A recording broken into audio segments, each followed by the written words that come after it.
Good morning dear students. आज हम कक्षा 9 विषय हिंदी व्याकरण का पाठ लेखन या लेखन भाग के अंतर्गत द्वितीय भाग हमारा जो अनुचित लेखन है उसके बारे में पढ़ेंगे।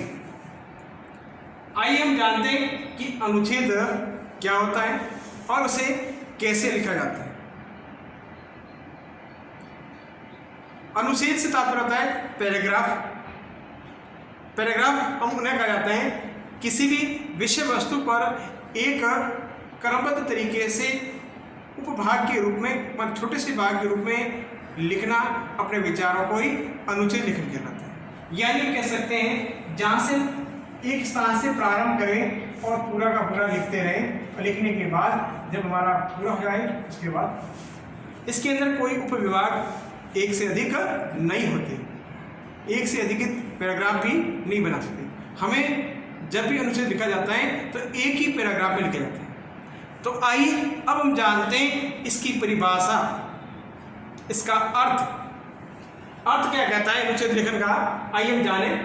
अर्थ कहता है कि परस्पर यानी परस्पर संबद्ध वाक्यों का समूह जिसमें किसी बड़े विषय का एक उपविभाग, मतलब सिर्फ भाग, पाठ जिसे कहा गया, एक पाठ, बहुत बड़ा विषय से तात्पर्य जैसे निबंध है या कोई यात्रा वृत्तांत है या कुछ भी लिख रहे हैं गद्यांश, उसका जो एक भाग है, एक पैरा है, उसे कहा गया है उपविभाग।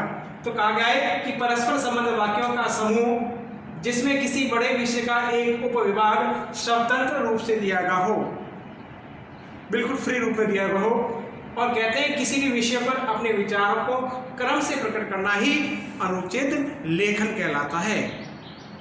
यानी हमारे सामने कोई भी विषय आ जाए, उस विषय के बारे में हमें एक स्वतंत्र रूप से एक पैराग्राफ लिखना हो जो एक समय शब्दों की सीमा के आधार पर, तो उसे हम कहेंगे अनुच्छेद लेखन। आइए, ये अनुच्छेद लेखन की परिभाषा थी जो हम अनुच्छेद लिखने के लिए जानते हैं। अब देखिए हमारे सामने आता है कि अनुच्छेद लेखन किस टाइप से आते हैं, कितने प्रकार के होते हैं और उन्हें हम कैसे लिखते हैं। तो आइए हम जानते हैं सबसे पहले अनुच्छेद लेखन के प्रकार, टाइप्स के कितने टाइप के हमारे एग्जाम के अंदर पूछे जाते हैं और कौन सी श्रेणी का कहाँ पर आता है। या मैंने आपको लगभग 5 प्रकार के अनुच्छेद बताने का प्रयास किया है जो सामान्यतः हमें परीक्षा में पूछा जाता है।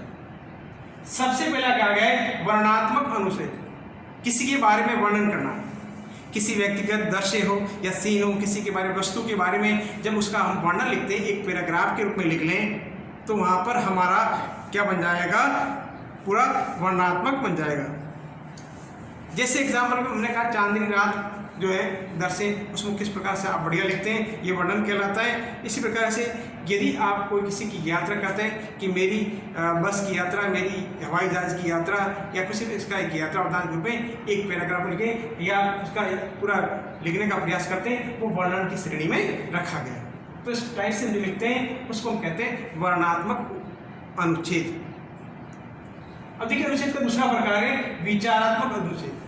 विचारात्मक अनुच्छेद कहेंगे जिस अनुच्छेद के अंदर अपन विचारों के द्वारा अनुच्छेद को लिखते हैं, जिसमें अपने विचार करते हैं। जैसे हमने किसी की विषय वस्तु के बारे में लिखना चाहे और उस पर हम विचार और मनन करना चाहे, जैसे हमने कहा अनुशासन के बारे में आप अपना थॉट करते हैं फिर लिखते हैं। इसी प्रकार से देखिए हम जैसे कह सकते हैं कि भारत और विश्व शांति, यानी उसके अंदर यानी किसी के बारे में जब आप विचार और मनन करके लिखते हैं, उस श्रेणी का यदि कोई टॉपिक आ जाए तो सीधा का सीधा विचारात्मक अनुच्छेद के अंतर्गत आ जाए। तीसरा टाइप है राष्ट्रीय महत्व। राष्ट्रीय नेशनल जो हमारे भी हैं, उनसे रिलेटेड जो भी जितने भी हमारे टॉपिक आते हैं उन्हें हम सारे के सारे राष्ट्रीय महत्व का ही रेटिंग मानते हैं। जैसे मैंने कहा भारत देश महान है, भारत देश महान है, किस प्रकार का टॉपिक हमने दे दिया उसके बारे में आप लिख रहे हैं कि भारत देश एक राष्ट्रीय अपना राष्ट्र है, तो उसके बारे में लिख रहे हैं। तिरंगा झंडा लिख रहे हैं आप, कोई भी राष्ट्रीय पशु के बारे में लिखते हैं, मोर है, राज्य पशु के बारे में लिख लें। यानी इस प्रकार के जितने भी कोई भी आ जाए तो सारे के सारे हमारे राष्ट्रीय की श्रेणी के अंतर्गत रखे गए। राष्ट्र से रिलेटेड जितने भी अनुच्छेद आए वो राष्ट्रीय महत्व के रूप में अनुच्छेद के रूप में कहलाते हैं। चौथा अनुच्छेद का प्रकार पर्यावरण, प्रदूषण, विज्ञान, संसार आदि का अनुच्छेद। यानी पर्यावरण तो आप जानते हैं, जो भी क्लाइमेट के बारे में जिस प्रकार से पेड़ पौधे वनस्पति के बारे में होते हैं, या प्रदूषण के बारे में आप जानते हैं। तो इस प्रकार के प्रदूषण से आने वाले हो या साइंस से रिलेटेड, विज्ञान से रिलेटेड जो भी सूचना प्रौद्योगिकी वगैरह जो भी आ जाते हैं, तो वो इस प्रकार के अनुच्छेद के रूप में भी रखा गया। फिर देखिए पांचवा यहाँ पर टाइप बताया गया, विद्यार्थी हैं, विद्यालय से रिलेटेड है, शिक्षा से रिलेटेड है या खेल से रिलेटेड है। तो इस प्रकार के भी अनुच्छेद जिसे पूछा जाता है। जैसे खेल का महत्व मैंने शब्द दिया तो खेल से रिलेटेड हो गया। विद्यार्थी और अनुशासन, खेल, फुटबॉल, हॉकी, इस प्रकार के बहुत सारे टॉपिक वाले जो आ जाते हैं अनुच्छेद, तो वो खेल की श्रेणी में रखे जाते हैं। तो इस प्रकार से मैंने अनुच्छेद के प्रकार 5 प्रकार के बताए। पहला वर्णनात्मक, वर्णन करके जो लिखा जाता है वर्णनात्मक कहलाता है। विचार करके लिखा जाता है विचारात्मक कहलाता है। राष्ट्रीय या नेशनल से संबंधित हमारे भारतीय देश से रिलेटेड जो भी मिलते हैं वो राष्ट्रीय महत्व के रूप में आते हैं तो अनुच्छेद कहलाते हैं। पर्यावरण, प्रदूषण, विज्ञान से रिलेटेड हो तो इस प्रकार के उसमें जाते हैं। फिर विद्यार्थी, विद्यालय, शिक्षा और खेल संबंधी जो रह जाते हैं वो अलग अलग। तो देखिए इस प्रकार के ये अनुच्छेद हैं जिनको सामान्यतः हमारी परीक्षा के अंदर पूछे जाते हैं। ये इस टाइप्स के हैं। आइए हम जाने कि जब भी हमारे सामने कोई भी एक पैराग्राफ अनुच्छेद आ जाए और टॉपिक के बाद आ जाए तो अब उसे कैसे लिखा जाए, तो उसको लिखने के लिए हमें कुछ मूलभूत बातें जानना अति आवश्यक है। क्योंकि जब तक आप को लिखने के लिए कुछ बातें नहीं जानेंगे तब तक आपका अनुच्छेद सही तरह से नहीं लिखा जा सकता। तो आइए अब हम जानते हैं कि अनुच्छेद को कैसे लिखा जाए जिससे हमारा अनुच्छेद बहुत बढ़िया तरीके से लिखा जा सके।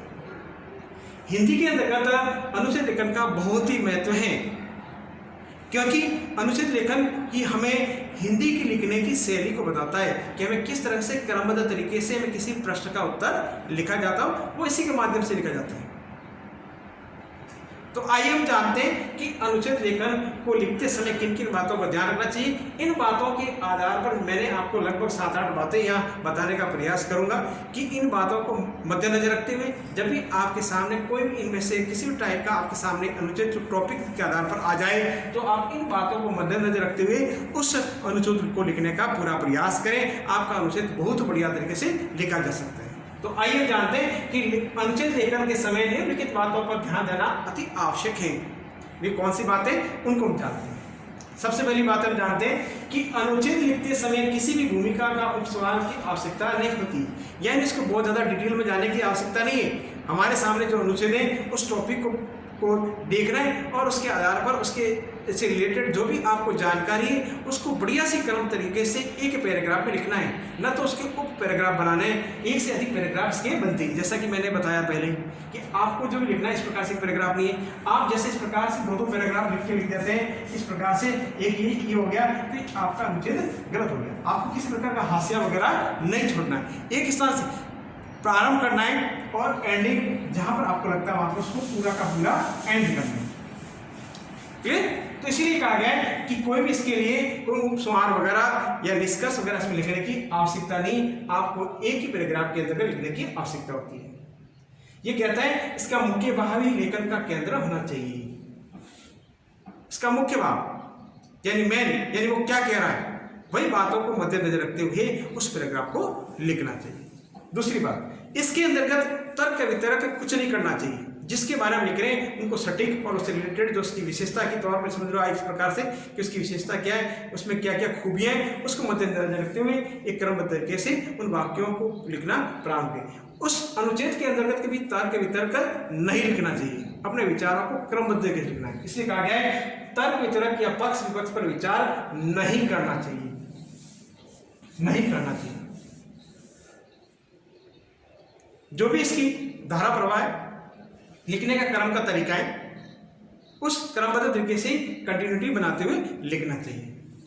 फिर कहते हैं कि कठिन शब्दों का प्रयोग नहीं करना चाहिए, यानी बड़े डिफिकल्ट वर्ड हो उनको कभी अनुच्छेद लेखन में नहीं मिले। हिंदी के सामान्य शब्दों का ही प्रयोग करना चाहिए जिससे अगले वाले पढ़ने वाले को आसानी से समझ आ सके।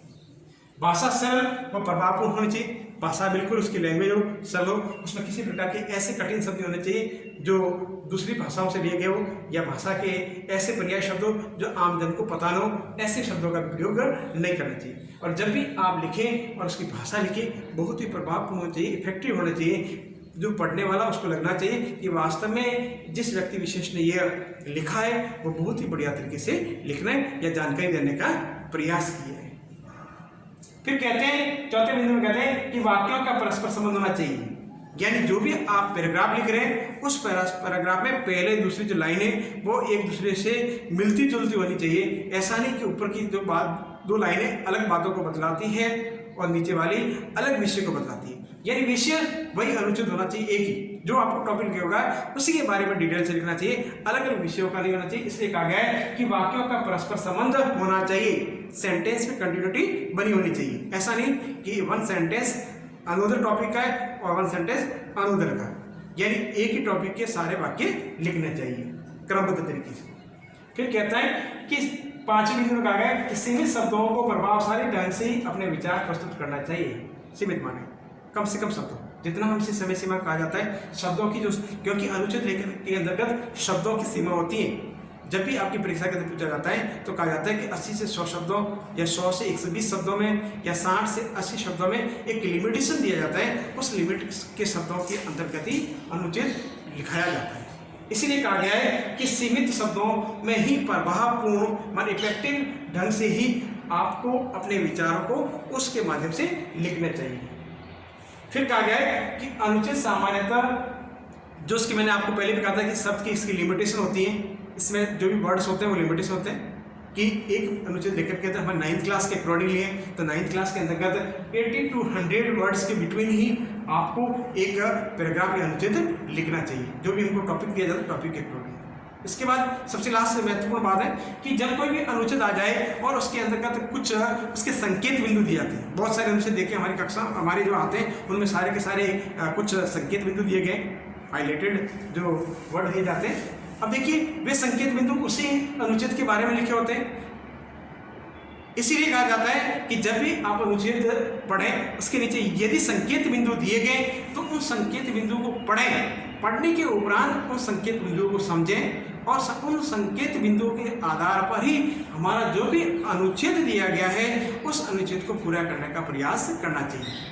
जो भी संकेत बिंदु है उन्हीं के आधार पर आपको क्रमबद्ध तरीके से वाक्य बनाना चाहिए और उन्हीं वाक्यों के आधार पर जो उसकी शब्द की लिमिटेशन दी है उसके आधार पर उस पैराग्राफ को पूरा करना चाहिए। तो ये थी मुख्य बातें जो एक बढ़िया सफल तरीके से अनुच्छेद को कैसे लिखा जाता है। तो मैंने आपको 5 प्रकार के जो सामान्यतः हमारी परीक्षा के अंदर आते हैं वो अनुच्छेद बता दी कि किस किस प्रकार से आते हैं, और उन्हीं में से बहुत सारे टॉपिक जो हमारी पाठ्य पुस्तकों में दिए गए जो हम जानने का प्रयास करेंगे और भी आपको बताने का प्रयास करेंगे, और टॉपिक आपको पढ़ के उसके बारे में हम व्यक्तिगत जो बातें उनको भी जानने का प्रयास करेंगे।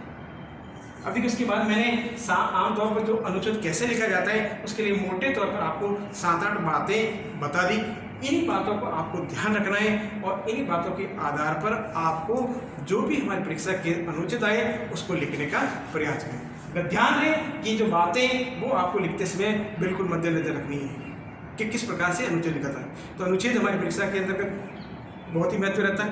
लगभग 100 में से इसके 5 अंक निर्धारित हैं, तो यानी 5% का वेटेज रहता है। तो इसके आधार पर हमारे लिए बहुत ही महत्वपूर्ण रहता है। और जो भी हमारी परीक्षा के अंदर टॉपिक आता है उनमें से आपको चॉइसेबल आता है, तो जो भी आपको अच्छा लगता है उसको लिखने का प्रयास करना चाहिए। और ध्यान रहे अधिक से अधिक आपको उसके बारे में जानकारी अनुच्छेदों के बारे में पढ़नी चाहिए। मैं पाठ्यपुस्तक में भी और अन्य स्थानों में आप यदि लगातार पढ़ते रहते हैं तो उसके बारे में आपको बहुत अच्छी जानकारी अपने आप स्वतः ही प्राप्त हो जाती है। अब उस जानकारी को क्रमबद्ध तरीके से इस तरह से लिखा जाना चाहिए जो इसकी बातें जो हमें बताई जाती है। इसके अलावा और भी आपको कोई डाउट है तो आप व्हाट्सएप या टेक्स्ट मैसेज के माध्यम से मुझे भेज सकते हैं, जिससे आपकी समस्या का समाधान कर सकते हैं। धन्यवाद।